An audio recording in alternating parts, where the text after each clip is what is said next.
Well, I've been working with leaders for the last 2 decades, and I think I've seen huge changes in leadership in that time. I think when I first started working with leaders, they were sort of given the right to lead, and they assumed that with all the authority that came with the rank. But today, I think leaders have to win the right to lead, and that means they have to be winning support all the time from the people that they are leading, from the people they depend on for success outside of the company, their customers and their various stakeholders. And it's placed huge emphasis on them getting better at and being more compelling in their communications. So I think the huge strain on leaders today in what is a much more visible environment in which every move they make, everything they say is challenged and scrutinized, is to be much more passionate, is to be much more convincing, and to recognize that they have to be much more inclusive in this environment where expectations on them are ramped up to the extent that they are in this world. In today's world, a leader absolutely has to bring passion and integrity to their leadership. The key word in today's environment is to build trust. That means being trustworthy, and that means that leaders have to have integrity, they have to be authentic, they have to have passion, and they have to live to a very strong set of values which are clear not only in everything they say, but in everything that they do as well. So I believe that leaders increasingly have to listen better, they have to understand their audiences better, they have to resonate with what those audiences are worrying about and thinking about if they themselves want to be heard. And I think the key word is to learn how to be more inspiring, because being inspired is what counts in today's world. If you want people to perform beyond normal expectations, beyond their contractual obligations, then you really need to inspire them. And if you do, you can achieve great things. So I've had the privilege for this book to go out and interview 60 leaders from companies that range from the chief executive of Airbus right through to the chief executive of Unilever. And what I've done with those leaders is grill them about how they see leadership today and what they think is really important in this very transparent world that we're living in. And they were very clear about the attributes of modern leaders. They said to me, number one, you have to have leaders who are able to deliver the right strategy. That means understanding what's going on. That means being able to develop the right plan and be able to then execute the plan. But execute the plan becomes the key second skill that's needed, because you can't have the right strategy if you can't deliver it. And delivering it means taking people with you.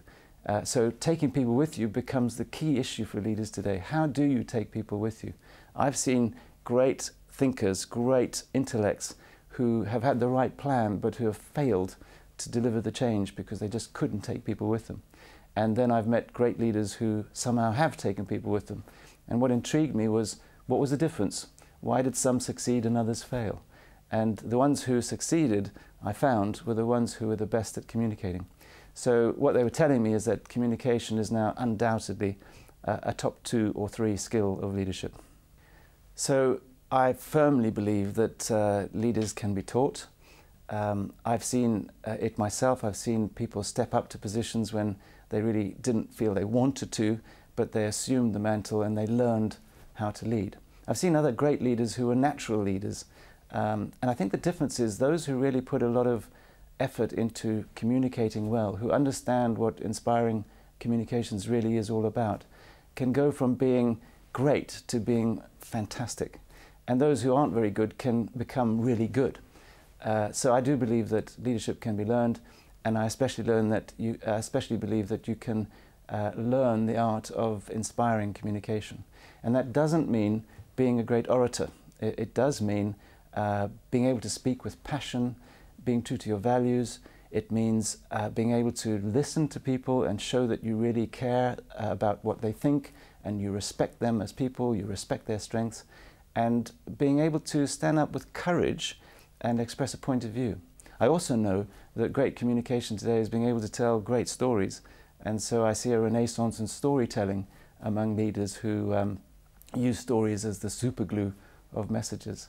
And then the final point I would always advise is leaders have to be really aware in this transparent world in which they're being scrutinized all the time about how the inadvertent signals that they send can actually overpower the words that they're saying, and how they need to be much more aware of the power of signals. My own leadership style has changed, and has particularly changed through the process of interviewing these leaders. You can't stand in front of these leaders and not learn something from the wonderful things they're saying. And I've come to a view that says leadership is really about finding the strength in other people, looking for the strengths so that you can encourage them to give of their best and to achieve things that they didn't believe possible. But that does mean being much more sensitive to other people, being much more aware of the need to listen to them, to respect them, to seek out and find what's best in them in order to encourage them to put that strength that they've got to the good of the company. And if you can do that, if you can find what's good in other people by really resonating with them, by understanding them, then you can achieve wonderful things.